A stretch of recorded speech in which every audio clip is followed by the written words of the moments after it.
To process the troubling details of that affidavit, so many questions remain about the suspect and why he might have targeted his victims. I do want to bring in former FBI profiler Gregg Comments. He has decades of experience in understanding the mind of killers. Greg, first, as prosecutors have been careful to point out, Kohberger is still innocent until proven guilty, but they laid out a lot of strong evidence. What was your impression of Kohberger from what we've learned in the affidavit? Was he a criminal mastermind who made some mistakes, or do you think it is possible he maybe wanted to get caught?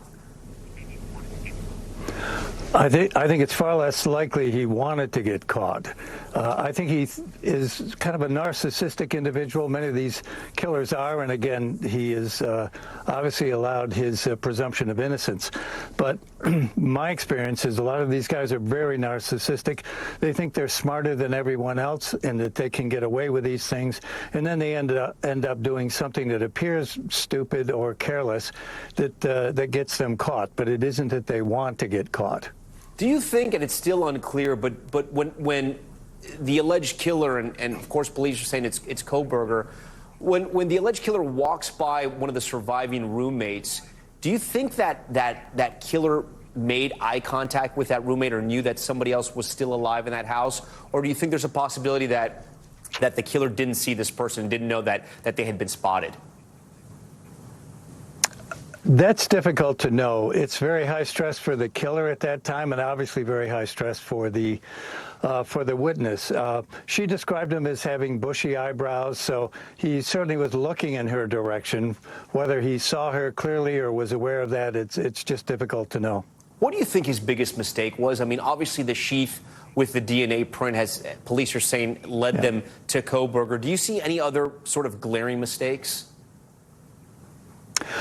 I think it's a series of things. Using his cell phone when he was apparently casing the place.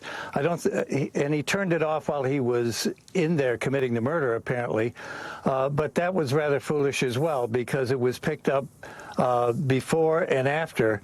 I don't want to educate killers, but been smarter maybe to leave it at home with the cell phone on, and then it would have tracked right to his residence. But it's a series of those mistakes: using his own car, doing the casing with his cell phone on, which the historical records show. All of that, it's the culmination of all those things. And of course the knife sheath there with the DNA and all of that. But also keep in mind that the investigation continues. It isn't over. It's certainly a milestone that the arrest has been made, but they'll be searching the car. They'll be searching his residence where he lived. They'll be taking probably all the trash that he was putting out in the neighbor's trash, as I understand, and going through all of that. Blood, he was very bloody when he left the scene, so there may be transferred blood in the car.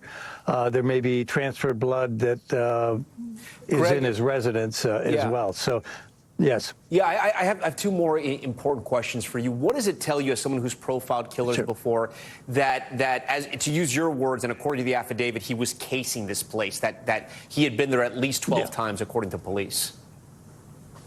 Right. Yeah, this is a targeted crime. He just didn't pick this house at random. So there will be some connection between them, and it could be very superficial. It could be that he bumped into him at a bar or a party and said something inappropriate, or they dissed him, and then he got locked on them and targeted them. He had a history of making inappropriate comments, apparently back in his undergraduate days in Pennsylvania, enough so that local brewery and bar owners were aware of that, and so it could be something like that, but it's not. He just didn't walk into a house not knowing what was in there. I think he knew those people. Whether they knew him or not, that's another question. But it was clearly targeted for them. And then, Greg, what can you tell us about his sort of demeanor, his body language since he's been arrested? We haven't heard him say anything at all, and he hasn't said anything to cameras like, "I'm innocent. They have the wrong person. I didn't do this." Do you think that's on advice of counsel, or do you think there's something else at play here? I certainly think his counsel would tell him not to say anything at this point.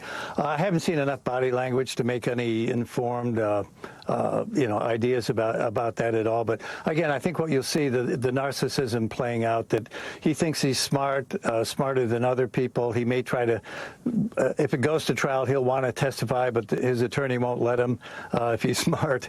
But we'll see how all this plays out. Gregg McCrary for us tonight, former FBI profiler. Gregg, we do appreciate